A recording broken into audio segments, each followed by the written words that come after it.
Judge Robert Williams sat behind his massive oak desk, reading through the morning's case files with the same cold precision he had maintained for the past 15 years. The leather chair creaked softly as he shifted his weight, adjusting his reading glasses to better examine the complaint that had been filed 3 days ago. Outside his window, the morning sun cast long shadows across the courthouse parking lot, but Robert barely noticed. His world had become one of paperwork, legal precedents, and the unwavering application of the law. The case before him seemed straightforward enough. A 17-year-old girl living in the Riverside apartments had been cited for violating the city's noise ordinance. Multiple neighbors had filed complaints about piano music coming from apartment 4B at various hours of the day and night. The reports painted a picture of a disruptive teenager who had no regard for the peace and quiet of her neighbors. One complaint mentioned music as late as 10 o'clock at night.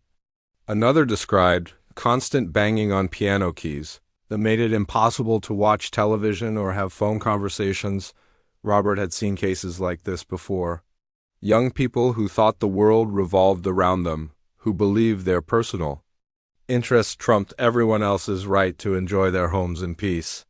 He had dealt with countless noise complaints over the years: loud parties, barking dogs, construction work at inappropriate hours, and yes, musical instruments played without consideration for others. In his experience, these cases were simple matters of teaching respect for community standards and ensuring that people understood there were consequences for their actions. The defendant's name was listed as Rebecca Chun, a high school student with no prior criminal record. The address showed she lived in one of the older apartment complexes downtown, the kind of building where walls were thin and sound traveled easily between units. Robert had driven past that complex many times on his way to work. He knew the area well. It was filled with working families, retirees on fixed incomes, and young people just starting out in life. These were people who deserved to come home to peace and quiet after long days at work. As he reviewed the police report, Robert's expression grew more stern. The responding officer had noted that when he arrived at the scene, he could clearly hear piano music coming from the apartment in question. The music had been audible even from the parking lot, which meant it was definitely loud enough to disturb the neighbors. The officer had spoken with the teenager and her mother, explaining the complaint and the city ordinances about noise levels. Yet, according to the follow-up reports, the music had continued on subsequent nights. Robert shook his head in disapproval. This was exactly the kind of entitled behavior that frustrated him most about young people today. They seemed to believe that their desires were more important than everyone else's comfort. In his day, children were taught to be considerate of others, to understand that living in a community meant making sacrifices for the greater good. Apparently, this lesson had been lost on the current generation. The judge reached for his coffee mug, taking a slow sip of the bitter brew that had become his constant companion during these morning case reviews. The coffee had gone cold while he read, but he barely noticed. His mind was already formulating the lecture he would deliver to this young woman about respect, responsibility, and the importance of following community rules. He had given similar speeches hundreds of times before, and they typically had the desired effect. Most people, when faced with the authority of the court and the potential consequences of their actions, quickly agreed to modify their behavior. This case would be no different. The law was clear, and the evidence was straightforward. The teenager had violated the noise ordinance, multiple neighbors had complained, and she had continued the disruptive behavior even after being warned by police. Robert would issue a stern warning, perhaps assign some community service hours, and make it clear that any future violations would result in more serious consequences. The girl would learn her lesson, the neighbors would get their peace and quiet back, and justice would be served. As he prepared to close the file and move on to the next case, Robert paused to look at the photograph attached to the police report. It showed a young Asian girl with long black hair and serious eyes, standing next to what appeared to be an upright piano in a small, cramped apartment. Something about her expression caught his attention for just a moment. She looked tired, perhaps worried, but there was also a determined set to her jaw that reminded him of someone Though he couldn't quite place who. Robert quickly dismissed the thought. He had learned long ago not to let personal feelings or sympathetic circumstances cloud his judgment. The law was the law, regardless of who was breaking it or what their personal situation might be. Young or old, rich or poor, everyone had to follow the same rules. That was what made the justice system fair and effective. If he started making exceptions for every sad story or difficult circumstance, chaos would soon follow. The judge glanced at his watch and noted that the hearing was scheduled for 10 o'clock that morning. He had about an hour to finish reviewing the other cases on his docket. The noise ordinance case would likely take no more than 10 or 15 minutes to resolve. These types of violations rarely required lengthy deliberation or complex legal arguments. The facts were straightforward, the law was clear, and the appropriate response was obvious. Robert had built his reputation on efficiency and consistency. Other judges might waste time listening to long-winded explanations or emotional appeals, but he focused on the facts and the law. His courtroom ran on schedule, his decisions were predictable, and the attorneys who appeared before him knew exactly what to expect. This approach had served him well throughout his career, earning him respect from his colleagues and recognition from the legal community. As he turned to the next case file, Robert felt the familiar sense of satisfaction that came from having a clear path forward. The noise ordinance violation would be handled quickly and professionally. The teenager would learn an important lesson about being a good neighbor, and the community would benefit from his firm but fair application of the law. It was exactly the kind of straightforward case that reminded him why he had chosen to become a judge in the first place, to maintain order, uphold standards, and ensure that everyone followed the rules that made civilized society possible. Little did Judge Robert Williams know that this seemingly simple case would challenge everything he believed about justice, compassion, and the power of second chances. In just a few hours, his carefully ordered world would be turned upside down by the very thing he was preparing to silence. The transformative power of music played from the heart. Rebecca Shun woke up that morning with a knot in her stomach that had been growing tighter for 3 days. The court hearing was scheduled for 10 o'clock, and she had barely slept the night before. She sat at the edge of her narrow bed, looking around the small apartment that she shared with her mother. The upright piano stood against the far wall, its dark wood surface reflecting the morning light that streamed through their single window. That piano had been her world for the past 12 years, but now it felt like the very thing that might destroy her future. Her mother, Linda, was already gone for her morning shift at the hospital where she worked as a nurse's aide. Linda had wanted to take the day off to come to court, but they couldn't afford for her to miss work. Rebecca understood this without her mother having to explain it. Money was always tight in their household, and every hour of work mattered. Linda worked 2 jobs to keep them afloat: the hospital job during the day and cleaning offices at night. Rebecca had watched her mother sacrifice everything to give her a chance at a better life, and now she felt like she was throwing it all away. The 17-year-old girl walked over to the piano and gently ran her fingers across the keys without pressing them down. This instrument had been her father's before he passed away when she was only 8 years old. It was one of the few things they had kept when they moved to this smaller apartment after his death. Her father had been a music teacher at the local elementary school, and he had started teaching Rebecca to play when she was just 5 years old.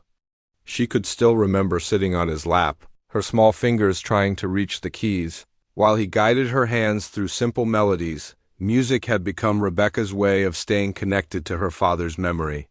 When life got overwhelming, when her mother worked late nights and Rebecca felt alone, when schoolwork stressed her out, she would sit at that piano and play. The music helped her process emotions that she couldn't put into words. It was her therapy, her escape, and her dream all rolled into one. She had been playing seriously for years now, practicing for hours every day after school, working toward her goal of earning a music scholarship to college. Rebecca had already been accepted to 3 different music programs, but all of them required her to maintain her skill level and continue practicing. She had auditions coming up for scholarship opportunities that could make college affordable for her family.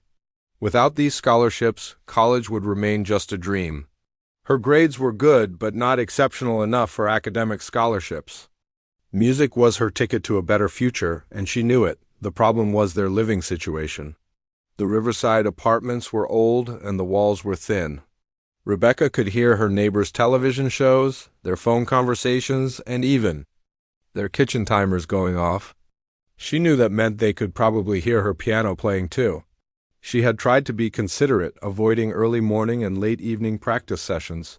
She thought playing between 3 and 8 in the afternoon was reasonable, but apparently some neighbors disagreed. When the police officer had come to their door 3 days ago, Rebecca had been in the middle of practicing a particularly challenging piece by Chopin. She had been working on it for weeks, trying to perfect the difficult passages that would be crucial for her upcoming audition. The officer had been polite but firm, explaining that multiple neighbors had complained about the noise. He had handed her mother a citation and explained that they would need to appear in court. Rebecca had been devastated. She had tried so hard to be respectful of her neighbors while still pursuing her musical goals. She practiced with the windows closed, even when the apartment got stuffy in the summer heat. She had even looked into getting a digital piano with headphones, but they cost money that her family simply didn't have. The upright piano had been her father's, and it was the only instrument available to her. Now, as she got ready for court, Rebecca felt caught between two impossible choices. If she stopped practicing, she would lose her chance at the scholarships that could change her life. But if she continued, she might face legal consequences that could be even worse. She had heard stories about teenagers who got criminal records for minor violations, and she knew that could affect her college applications and future opportunities. Rebecca pulled out her best outfit, a simple black dress that her mother had bought for her school concerts. She looked at herself in the mirror and tried to imagine what the judge would see. Would he see a troublemaker who didn't care about her neighbors? Or would he see a young woman trying to build a better future through music? She hoped it would be the latter, but she had no way of knowing. The public defender assigned to her case had called the night before to discuss strategy. Mr. Peterson seemed nice enough, but Rebecca could tell he was overworked and didn't have much time to spend on her case. He had explained that noise ordinance violations were usually straightforward cases that resulted in fines or community service. He had advised her to be respectful, apologize for any inconvenience to her neighbors, and promise to find alternative practice arrangements, but Rebecca wasn't ready to give up without a fight. This wasn't just about noise, it was about her future, her dreams, and her connection to her father's memory. She decided to bring some of her sheet music to court, hoping that if she could somehow demonstrate her serious commitment to music, the judge might understand that this wasn't just a hobby or a way to annoy the neighbors. As she gathered her things, Rebecca thought about the upcoming audition that had motivated her intense practice schedule. The scholarship committee would be looking for technical precision, emotional expression, and musical maturity. She had been working on a program that included classical pieces, a contemporary work, and a personal interpretation of a traditional song. Each piece required hours of practice to perfect, and she was running out of time. The bus ride to the courthouse felt longer than usual. Rebecca watched the city go by through the window, wondering if other people her age were dealing with problems like this. She thought about her classmates who lived in houses with basements or extra rooms where they could practice instruments without bothering anyone. She thought about the kids whose parents could afford private music lessons and soundproofed practice rooms. Sometimes it felt like the world was set up to make things harder for people like her and her mother. When the courthouse came into view, Rebecca felt her heart rate increase. She had never been inside a courtroom before, and she wasn't sure what to expect. Would the judge be understanding? Would her neighbors be there to speak against her? Would she have a chance to explain her situation, or would it all be decided based on the paperwork? Rebecca took a deep breath and climbed the courthouse steps, carrying her sheet music and hoping that somehow justice would include room for dreams, music, and second chances. She had no idea that within the next hour, Her life would change in ways she never could have imagined. The courtroom was nothing like Rebecca had imagined. She had expected something grand and intimidating, like the courtrooms she had seen in movies, but this one was smaller and more ordinary. The walls were painted a dull beige color and fluorescent. Lights hummed overhead. Wooden benches lined the room, and at the front sat an imposing desk where Judge Williams would preside over her case. The whole place smelled faintly of old paper and floor wax. Rebecca sat in the front row with her public defender, Mr. Peterson, clutching her folder of sheet music. Her hands were trembling slightly, and she kept taking deep breaths to calm herself. Mr. Peterson had arrived just 15 minutes before the hearing, apologizing for being late and quickly reviewing her case file. He seemed rushed and distracted, constantly checking his watch and shuffling through papers. This didn't help Rebecca's nerves at all. When Judge Williams entered the courtroom, everyone stood up. Rebecca got her first look at the man who would decide her fate. He was tall and thin, probably in his 50s, with graying hair and sharp eyes behind wire-rimmed glasses. His black robe made him look even more imposing, and when he sat down at his desk, his expression was completely serious. Rebecca had hoped to see some hint of kindness or understanding in his face, but there was nothing. He looked like a man who had seen every excuse in the book and wasn't interested in hearing any new ones. The judge called her case number, and Mr. Peterson stood up, gently nudging Rebecca to stand as well. Her legs felt weak, and she had to concentrate on not swaying. Judge Williams looked down at the papers in front of him, then looked up at Rebecca with cold, measuring eyes. When he spoke, his voice was clear and firm, with no warmth at all. "Miss Chun, you are charged with violating the city noise ordinance on multiple occasions. The complaints indicate that you have been playing piano music at excessive volumes, disturbing the peace of your neighbors." "How do you plead?" Mr. Peterson answered for her. "Not guilty, Your Honor. We believe there are circumstances that explain my client's actions, and we hope the court will consider alternatives to the standard penalties." Judge Williams raised an eyebrow. "Circumstances?" "Mr. Peterson, the law is quite clear about noise violations. It doesn't matter what instrument is being played or why. If it's loud enough to disturb neighbors, it's against the law. What circumstances could possibly justify breaking this ordinance repeatedly?" Rebecca felt her heart sinking. The judge had already made up his mind. She could hear it in his voice, he thought. She was just another spoiled teenager who didn't care about rules. Mr. Peterson started to explain about her music scholarship applications and her need to practice, but Judge Williams cut him off with a wave of his hand. "Mr. Peterson, I've heard this argument before.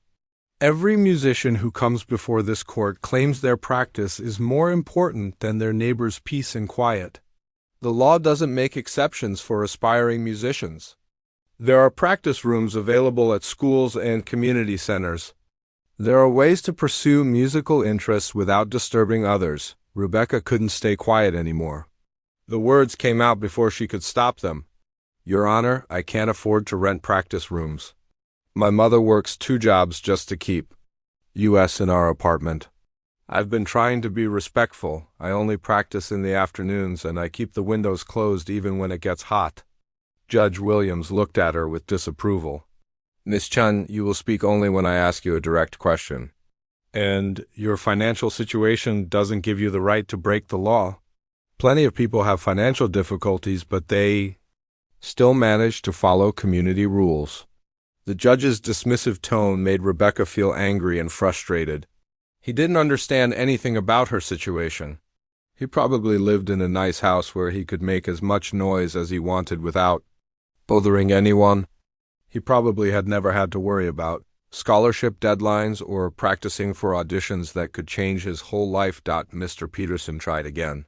"Your Honor, perhaps if Miss Chun could demonstrate that her playing is serious musical practice, rather than just noise, the court might consider a more lenient approach. She has been accepted to several music programs and has important auditions coming up." Judge Williams sighed heavily. "Mr. Peterson, this is a courtroom, not a concert hall. I'm not interested in hearing your client's musical abilities. The issue is whether she violated the noise ordinance, and the evidence clearly shows that she did. Multiple neighbors complained, and the police officer confirmed that the music was audible from a significant distance. But Rebecca saw something in the judge's eyes, maybe curiosity or maybe just impatience to get the case over with. She took a chance. "Your Honor, could I please have just 2 minutes to show you that what I'm doing isn't just making noise?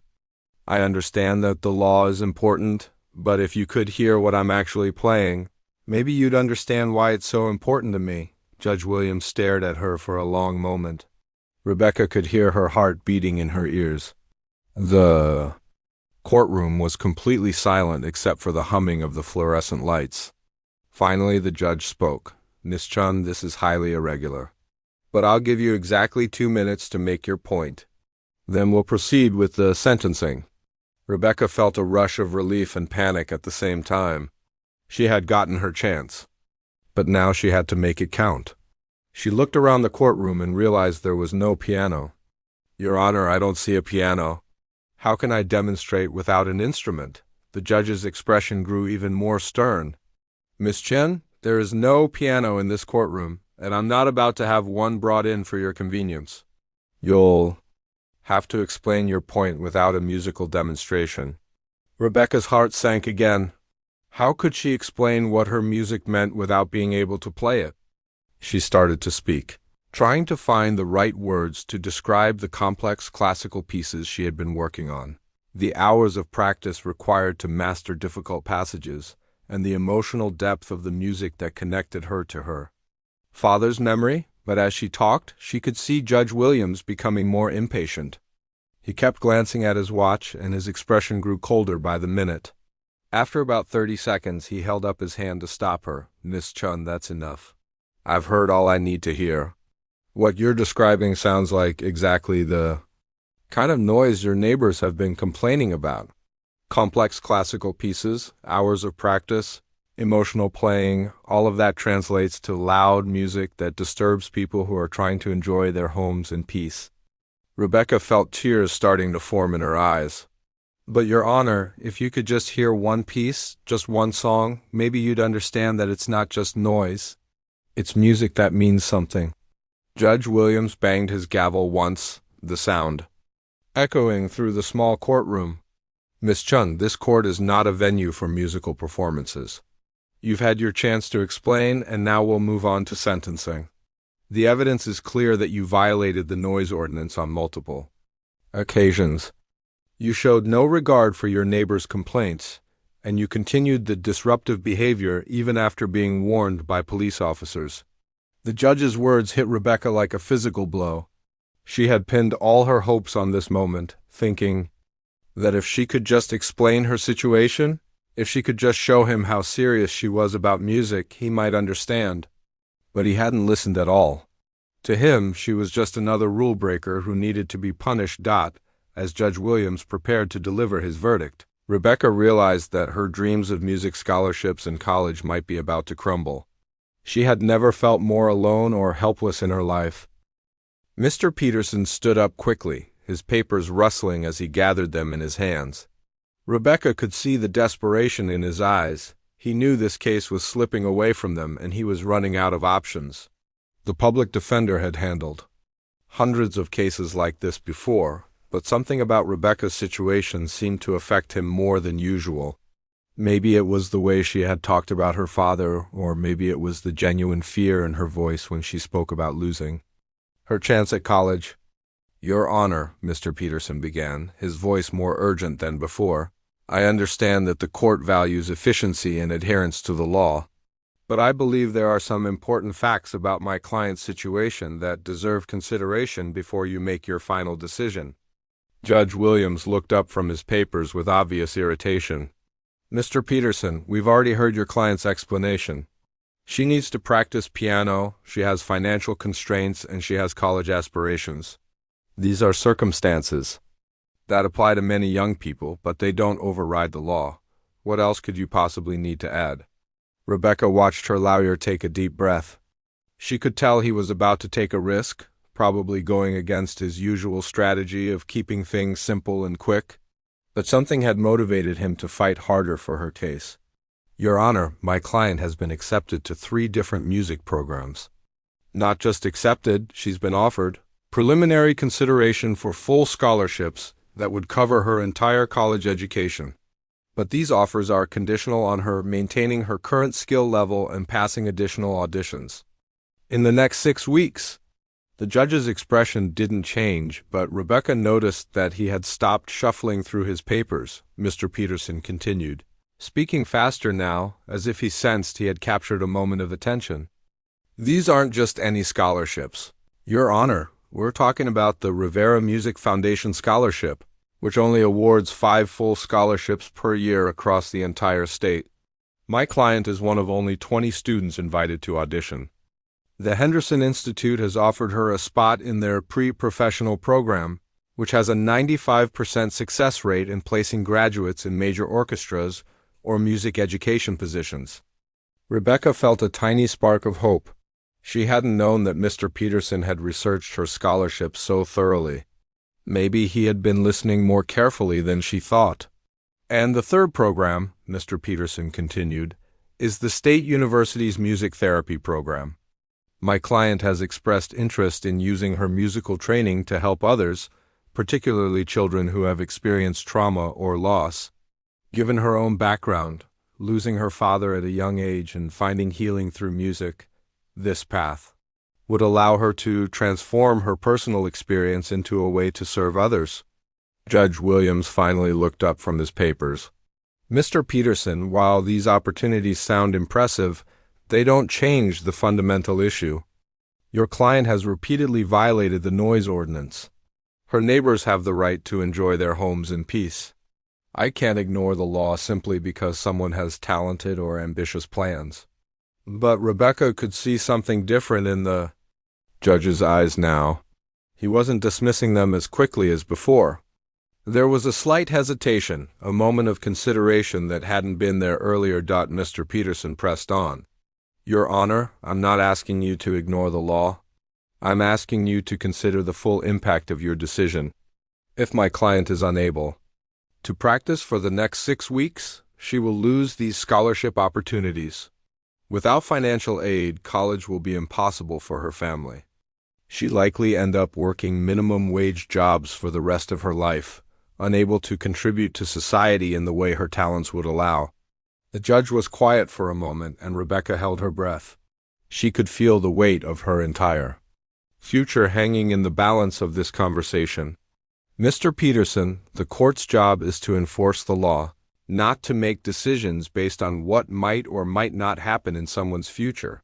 There are thousands of young people who would benefit from college opportunities, but that doesn't give them the right to break community rules. Rebecca felt her heart sinking again, but Mr. Peterson wasn't finished. Your Honor, I'd like to present some additional context about the specific complaints that were filed. The police report indicates that the music was audible from the parking. But it doesn't specify how loud the music actually was or whether it truly constituted a disturbance significant enough to warrant legal action. Judge Williams frowned. The complaints were filed by multiple neighbors, Mr. Peterson. Are you suggesting they were all lying? Not at all, Your Honor, but I am suggesting that there might be more to the story than what's in the police report. My client has been living in that apartment complex for 9 years. She's never had any other complaints filed against her. She's never been in trouble at school or in the community. This is a young woman who has been practicing piano in the same apartment for nearly a decade, and only now are neighbors complaining. Rebecca suddenly understood where her lawyer was going with this. There had been some changes in the apartment complex recently, new tenants, new management, different expectations. Your Honor, Mr. Peterson continued, I believe the real issue here is that my client's practice schedule has become more intensive recently due to her upcoming auditions. She's been working on more challenging pieces that require more repetition and longer practice sessions. What used to be casual practice has become serious preparation for life-changing opportunities.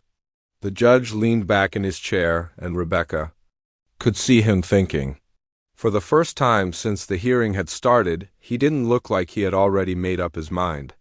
Mr. Peterson, even if I accept your explanation about the increased intensity of practice, the fact remains that your client's actions have disturbed her neighbors. The law exists to protect people's right to peaceful enjoyment of their homes. Rebecca couldn't stay silent anymore. The words came out before she could stop them, but this time they were different, more controlled, more thoughtful. Your Honor, may I say something? Judge Williams looked at her with surprise. Miss Chun, you've already had your opportunity to speak. Please, Your Honor, just one more thing. I know you think I don't care about my neighbors, but that's not true. I've been trying to find a solution to this problem for weeks. I've called the community center, the school, the library, everywhere I could think of that might have a piano I could use for practice. But they all have limited hours, or they charge fees I can't afford, or they don't have instruments available. Rebecca's voice became stronger as she continued. I've been getting up at 5 in the morning to practice before school, thinking that would be better than practicing in the evening. But then I got a complaint about that too. I tried practicing with a blanket over the piano to muffle the sound, but it made it impossible to hear what I was playing properly. I even looked into buying a digital piano with headphones, but they cost more than my mother makes in a month. The judge was listening now, really listening. Rebecca could see it. In his posture, in the way he was looking at her. Your Honor, I'm not asking you to ignore the law. I'm asking you to help me find a way to follow it while still having a chance at my future. There has to be some solution that works for everyone. The courtroom fell silent. Judge Williams stared at Rebecca for a long moment as she could see him wrestling with something inside himself. Finally he spoke. Miss Chen, your situation is ... complex, Mr. Peterson. I'm going to call a brief recess to consider the information you've presented. We'll reconvene in 15 minutes. As the judge left the courtroom, Rebecca felt a mixture of hope and terror. She had no idea what he was thinking, but for the first time, she felt like he had really heard her. The 15-minute recess felt like the longest 15 minutes of Rebecca's life. She sat in the hallway outside the courtroom with Mr. Peterson, who was pacing back and forth while checking his phone and muttering to himself. Other people walked by, lawyers in expensive suits, families waiting for their cases to be called, and court employees carrying stacks of files. Rebecca watched them all, wondering if any of them had ever had their entire future hanging on a single decision by a judge they had never met before. I think we got through to him, Mr. Peterson said, though he didn't sound completely convinced. He was listening at the end there. That's more than I expected when we started. Rebecca nodded, but she couldn't shake the feeling that something was still missing. Judge Williams had seemed to soften slightly, but she could tell he was still thinking like a judge, not like a human being who understood what music could mean to someone. She kept thinking about her father, about the way he used to explain that music wasn't just about the notes on a page. It was about the feelings and memories and connections that those notes could create when they were called back into the courtroom. Judge Williams looked different somehow. He seemed more thoughtful, less certain than he had been before the recess. As everyone took their seats, Rebecca noticed that he was holding a different set of papers now, and he kept glancing at something on his desk that she couldn't see from where she was sitting. Miss Chun, the judge began, his voice quieter than it had been before. During the recess, I took some time to consider the information that has been presented today. Your lawyer has made some compelling arguments about your circumstances and your future opportunities. Rebecca felt her heart start to beat faster. Was this good news or bad news? She couldn't tell from his tone. However, Judge Williams continued, I still have concerns about the precedent this case might set. If I make exceptions to the noise ordinance for one person, regardless of how talented or deserving they might be, then I open the door for others to claim similar exceptions. The law must be applied fairly and consistently. Rebecca's hope started to fade again. She could see where this was going, but then the judge surprised her. Miss Chun, I'm going to make an unusual request. You mentioned earlier that you wanted to demonstrate the difference between noise and serious music. While this courtroom doesn't have a piano, I've learned that there is an old upright piano in the building's community room, which is located just down the hall. It's rarely used anymore, but it's still functional. Rebecca looked at Mr. Peterson with confusion. Where was this going? I'm going to give you one opportunity to show me what you've been practicing. Not because I think it will change the legal facts of this case, but because I want to understand what's been so important to you that you were willing to risk these legal consequences. Rebecca couldn't believe what she was hearing. You mean you want me to play something? I mean, I want you to play exactly what you would have been playing in your apartment when your neighbors called to complain. I want to hear from myself what they've been hearing. But I warn you, Miss Chen, this is not a performance for my entertainment. This is evidence. If what I hear sounds like the kind of noise that would reasonably disturb neighbors, it will only strengthen my resolve to enforce the ordinance strictly. Rebecca's hands started shaking. This was her chance, but it was also terrifying. Everything depended on the next few minutes. She followed the judge and Mr. Peterson down the hall to a small room that looked like it was used for meetings or community events. In the corner sat an old upright piano that had seen better days. The wood was scratched and faded, and when Rebecca lifted the lid to look at the keys, she could see that several of them were slightly yellowed with age. She sat down on the worn bench and tested a few keys. The piano was out of tune, but not badly enough to make it unplayable.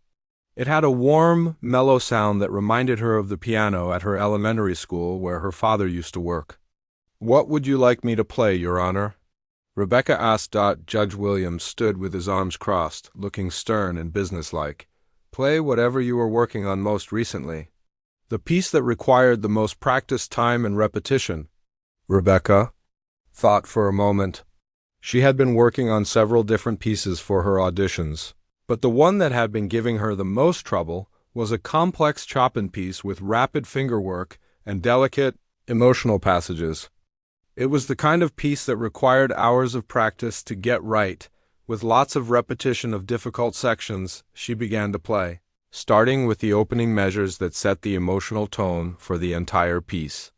The music was melancholy and beautiful, with a flowing melody that seemed to tell a story of longing and loss. As she played, Rebecca forgot about the courtroom, forgot about the judge watching her, forgot about everything except the music and the feelings it brought up. The piece required her to play some passages very softly and others with more power and intensity. There were sections where her fingers had to move quickly across the keys, creating cascading runs of notes that sounded like water flowing over rocks. Other sections required her to hold notes for long periods, creating sustained harmonies that filled the room with rich, complex sounds. As Rebecca played, she could feel her father's presence with her. This was the kind of music he had loved, the kind of piece he had always encouraged her to tackle even when it seemed too difficult. She remembered him telling her that the most beautiful music often came from the most challenging pieces, because they required the musician to dig deep into their emotions and technical skills at the same time. About halfway through the piece, Rebecca noticed that something had changed in the room. Judge Williams was no longer standing with his arms crossed. He had moved closer to the piano, and his expression had completely changed. His stern, businesslike demeanor was gone, replaced by something that looked almost like pain. His face had gone pale, and his hands were gripping the back of a nearby chair so tightly that his knuckles had turned white. Rebecca continued playing, but she was now watching the judge as much as she was focusing on the music. Something about the piece was affecting him in a way she hadn't expected. She could see his jaw trembling slightly, and his breathing seemed to have become shallow and uneven. When she reached the most emotional section of the piece, a passage where the melody became particularly haunting and beautiful, she saw something that shocked her. Judge Williams had tears in his eyes. Not just a little moisture, but actual tears that were starting to run down his cheeks. Rebecca had never seen an adult man cry from listening to music, especially not a stern judge who had seemed so cold and unmoved just minutes before. She didn't understand what was happening, but she could tell that the music was bringing up something powerful and painful for him. The piece she was playing was sad and beautiful, but she hadn't expected it to have this kind of effect on anyone. As she continued to play, the judge seemed to be struggling with something internal. He closed his eyes and put one hand over his face, as if he was trying to compose himself, but couldn't quite manage it. Mr. Peterson was watching all of this with amazement.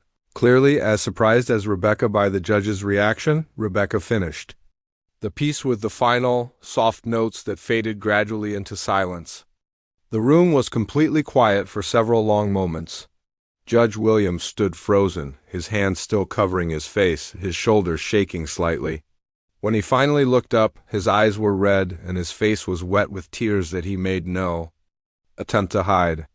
"Miss Chun," he said, his voice barely above a whisper, "what was that piece called?" Rebecca stared at Judge Williams in confusion and concern. She had never seen an adult break down like this, especially not someone who had seemed so cold and in control just minutes before. The judge was still gripping the back of the chair, his whole body trembling as if he was fighting some internal battle. The tears on his face caught the light from the overhead fluorescent bulbs, and Rebecca could see that he was struggling to breathe normally. "Your Honor," she said softly, "are you okay? Should I get someone?" Judge Williams held up one hand, signaling for her to wait. He took several deep breaths, trying to compose himself, but Rebecca could see that whatever the music had triggered in him was too powerful to simply push away. His carefully constructed professional demeanor had completely crumbled, leaving behind someone who looked vulnerable and deeply hurt. Mr. Peterson stepped forward, looking worried. "Your Honor, perhaps we should take another recess? If you're not feeling well."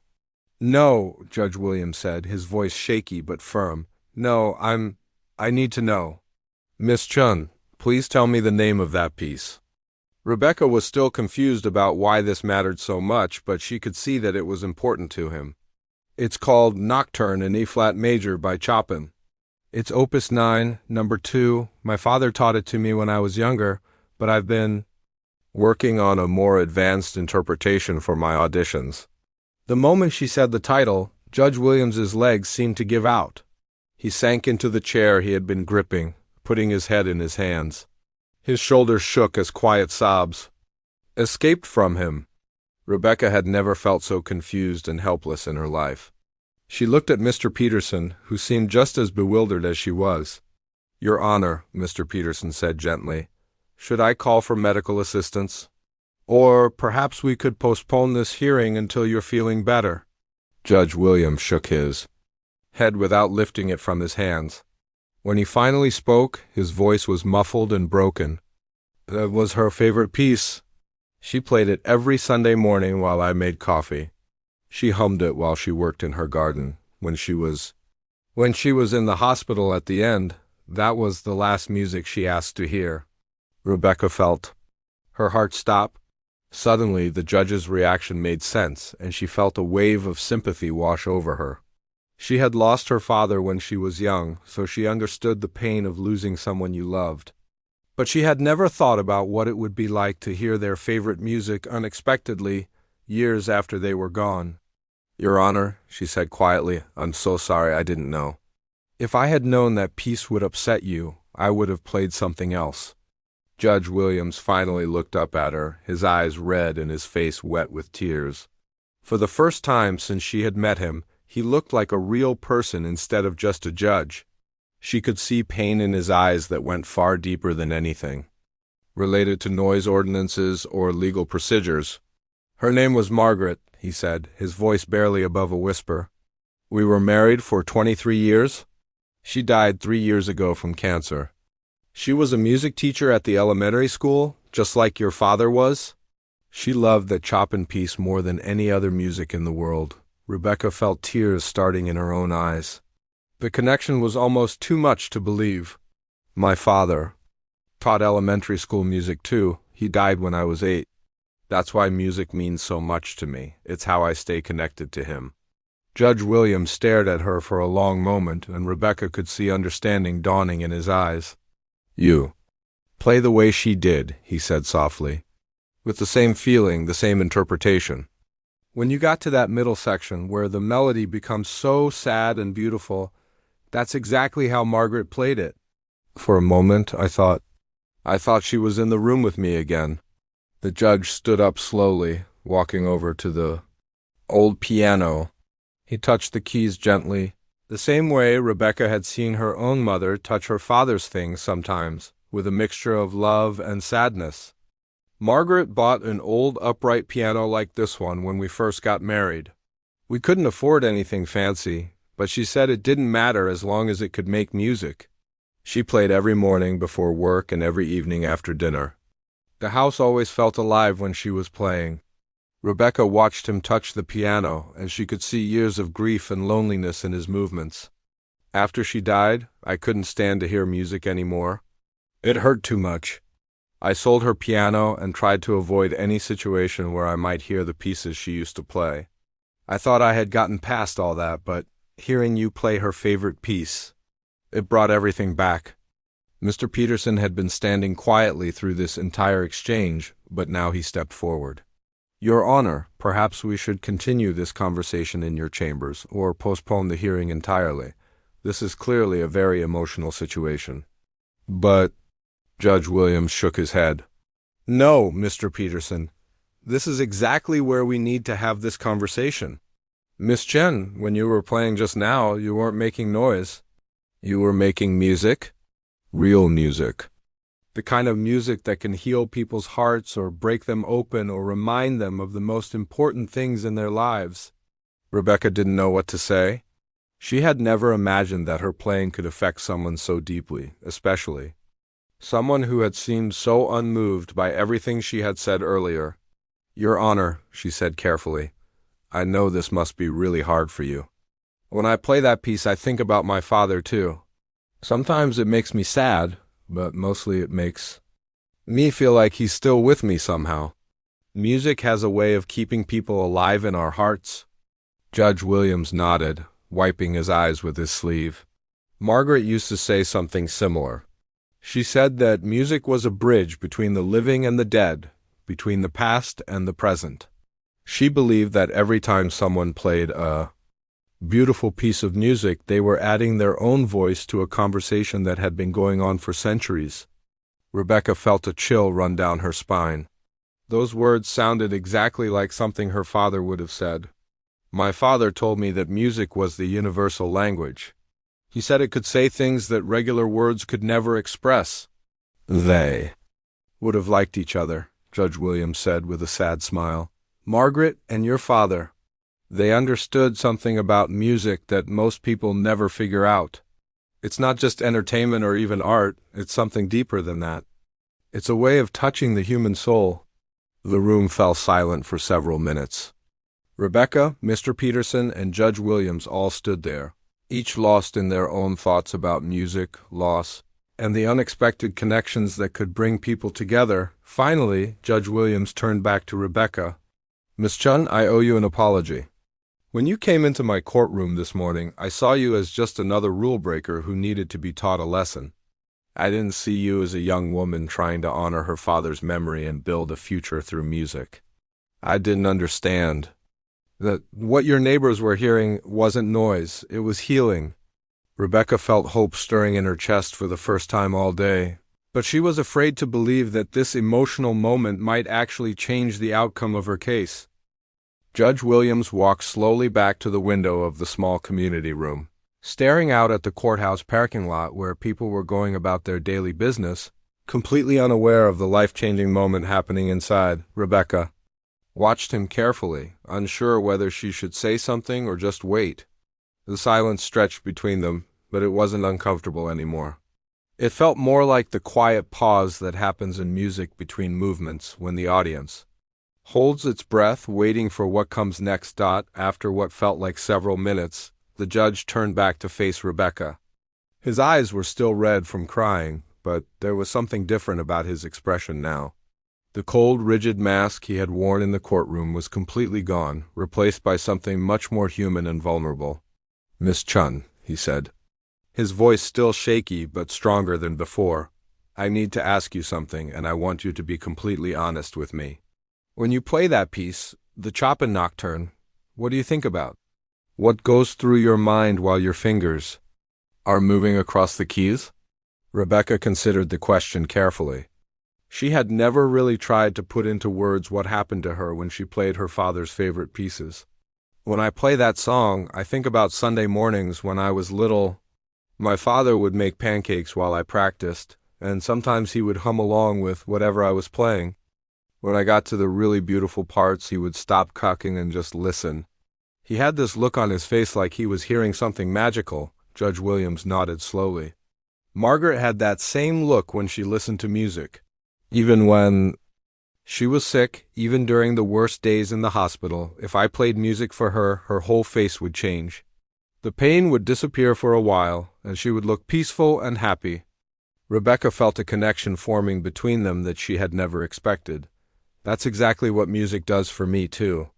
When I'm worried about money or scared about college or missing my dad really badly, I sit down at the piano and play something beautiful. For those few minutes, everything else goes away. It's like the music creates a safe space where nothing can hurt me. Margaret used to say that music was her prayer, Judge Williams said quietly.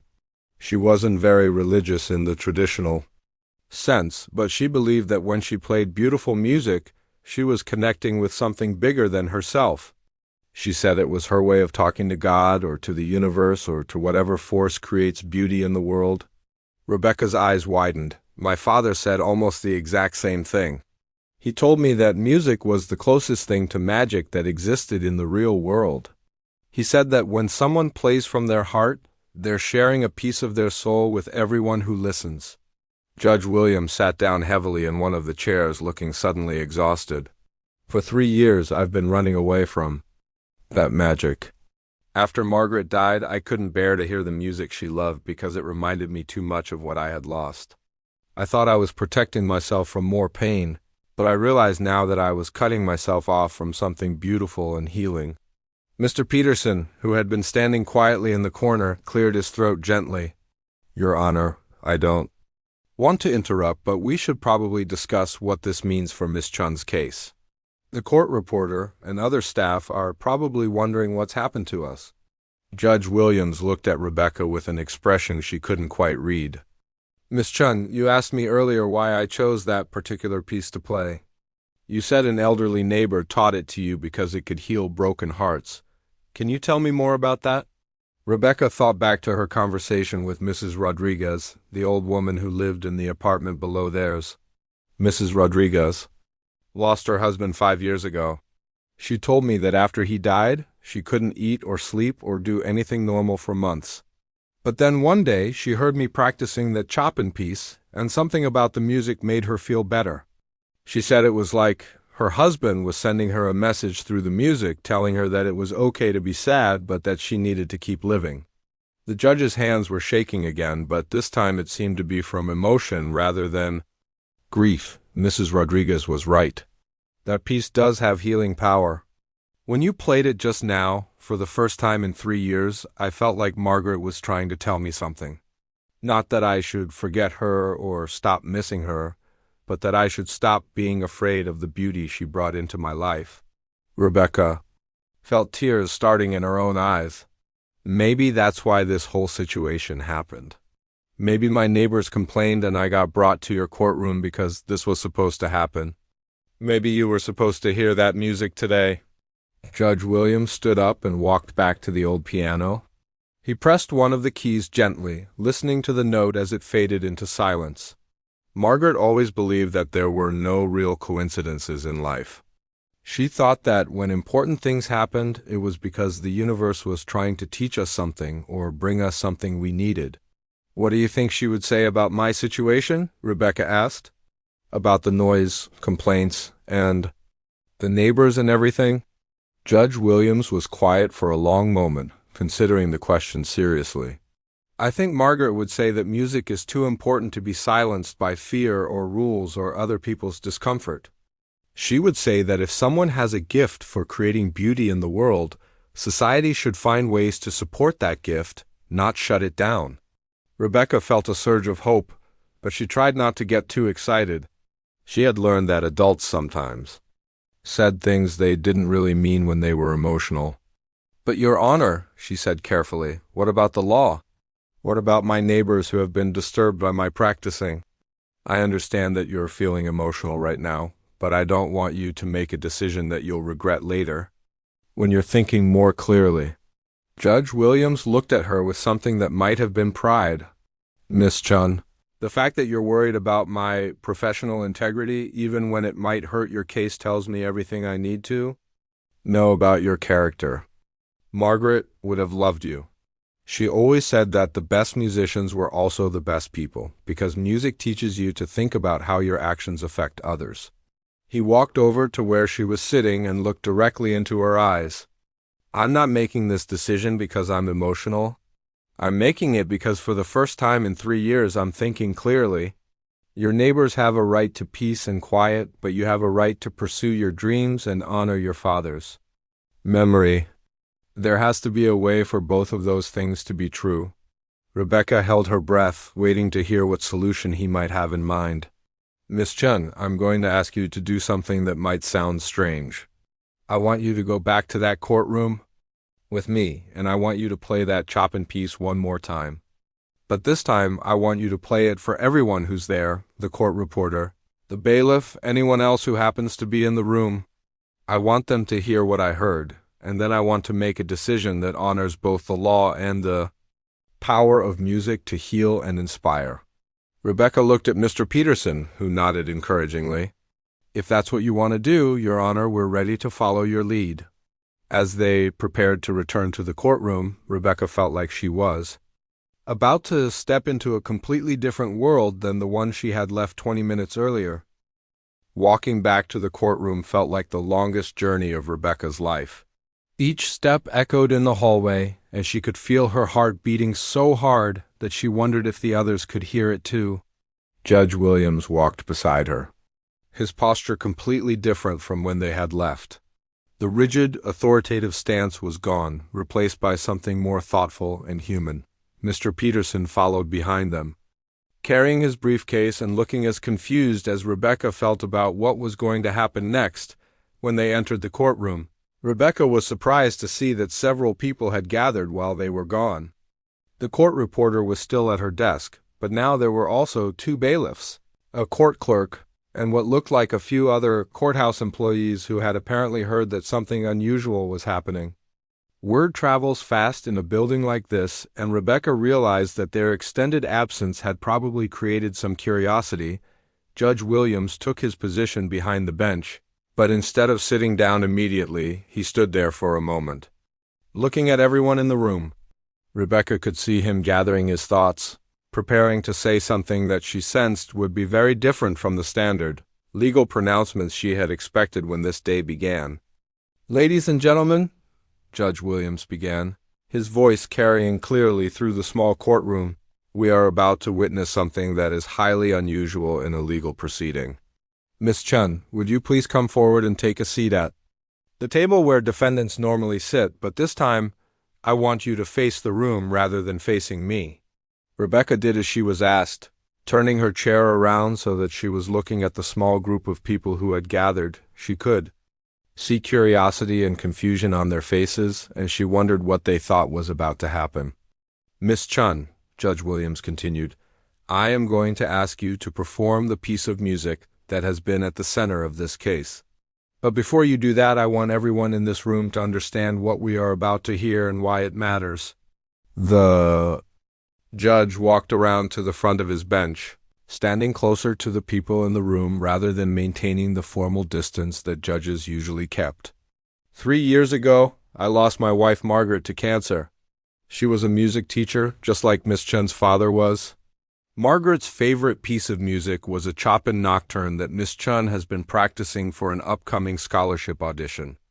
When Miss Chun played this piece for me a few minutes ago, I experienced something that I had thought was lost to me forever. I felt my wife's presence in the room, and I remembered why music was so important to both of us. Rebecca could see the people in the room leaning forward, clearly not expecting to hear such personal revelations from a judge they probably saw as a stern authority figure. Miss Chen is here today because her neighbors have complained about her piano playing. They say it disturbs their peace and quiet. The law is clear about noise ordinances, and under normal circumstances, this would be a straightforward case with a predictable outcome. But there is nothing normal about what happened when I heard Miss Chun play. Judge Williams paused, looking directly at Rebecca. Miss Chun, I want you to play the Chopin Nocturne for everyone here. I want them to hear what your neighbors have been hearing. And then I want everyone in this room to help me decide whether what we're about to hear should be classified as noise that needs to be stopped, or music that needs to be protected. Rebecca felt a wave of nervousness wash over her. Playing for the judge privately had been intimidating enough, but now she was being asked to perform for a room full of strangers who would be judging not just her music, but her entire future.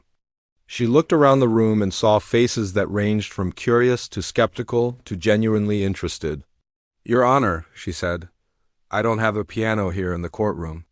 Judge Williams smiled, the first genuine smile Rebecca had seen from him all day. Miss Chun, I took the liberty of arranging for something while we were in the community room. Bailiff Johnson, would you please bring in what we discussed? One of the bailiffs disappeared through a side door and returned a few minutes later with a small digital keyboard on a rolling cart. It wasn't a grand piano, but it was a real instrument that could produce the sounds Rebecca needed. As Rebecca sat down at the keyboard and adjusted the bench height, she felt the same mix of nerves and excitement that she always experienced before an important performance. But this time there was something else too, a sense that this moment was about much more than just her case or her future. Somehow, this had become about honoring her father's memory, helping Judge Williams reconnect with his wife's spirit, and maybe even changing how people thought about the role of music in their community. She placed her fingers on the keys and took a deep breath. The opening notes of the Chopin Nocturne flowed out into the courtroom, filling the space with melody that was both melancholy and beautiful. As she played, Rebecca could see the effect the music was having on the people listening. The skeptical expressions began to soften, and she watched faces change from curious to moved to genuinely touched by what they were hearing. The court reporter stopped typing and just listened. The bailiffs, who probably saw hundreds of cases every month, stood still and let the music wash over them. The court clerk, who had been organizing papers when Rebecca started playing, put down her work and closed her eyes to better hear the delicate passages. When Rebecca reached the most emotional section of the piece, the part that had brought Judge Williams to tears, she saw several people in the room wipe their eyes. The music seemed to be touching something universal in each person, something that transcended their roles as court employees or legal professionals. As the final notes faded into silence, the courtroom remained completely quiet for several long moments. Rebecca could hear the hum of the air conditioning system and the distant sound of traffic outside, but no one spoke.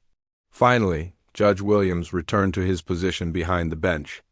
Miss Chun, he said, thank you for that performance. Now I want to ask everyone who heard that music a simple question. Was what you just heard noise that disturbs the peace, or was it something else entirely? The court reporter was the first to speak. Your Honor, that was beautiful music. If I lived next door to Miss Chun, I would open my windows so I could hear her practice better. One of the bailiffs nodded in agreement. Judge Williams, I've been working in courtrooms for 15 years, and I've never heard anything like that. That young lady has a real gift. The court clerk added, my grandmother used to play piano, and hearing Miss Chun play brought back so many good memories.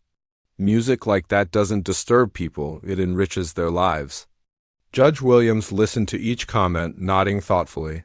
When everyone had spoken, he turned his attention back to Rebecca. Miss Chen, based on what I have heard today, both from your music and from the people who listened to it, I am dismissing all charges against you. You have not committed a crime by sharing your gift with the world. Rebecca felt a surge of relief so strong that her knees went weak, but Judge Williams wasn't finished. Furthermore, I am going to arrange for you to have access to the courthouse community room for practice sessions during evening hours when the building is not being used for official business. This will give you a proper space to prepare for your auditions without disturbing your neighbors. Rebecca couldn't believe what she was hearing. Not only was she avoiding punishment, but she was being given a solution to her practice space problem. Finally, Judge Williams said, I am personally going to write letters of recommendation for your scholarship applications, any institution. that has the opportunity to nurture a talent like yours should consider itself fortunate. As court was dismissed and people began to file out of the room, Rebecca sat at the keyboard feeling overwhelmed by gratitude and disbelief. Judge Williams approached her as she was gathering her sheet music. "Miss Chun," he said quietly, "thank you for reminding me that music is not just sound, it's hope, memory, healing, and connection all wrapped up in melody and harmony." Margaret would have been proud to know that her favorite piece helped change both of our lives today. Rebecca looked up at the judge who had seemed so cold and unreachable just hours before. "Thank you, Your Honor, for listening, for understanding, and for giving me a chance to share what music really means." As Rebecca left the courthouse that day, she knew that she would remember this experience for the rest of her life. Not just because it had saved her future, but because it had shown her the true power of music to bridge differences, heal wounds, and bring people together in the most unexpected ways.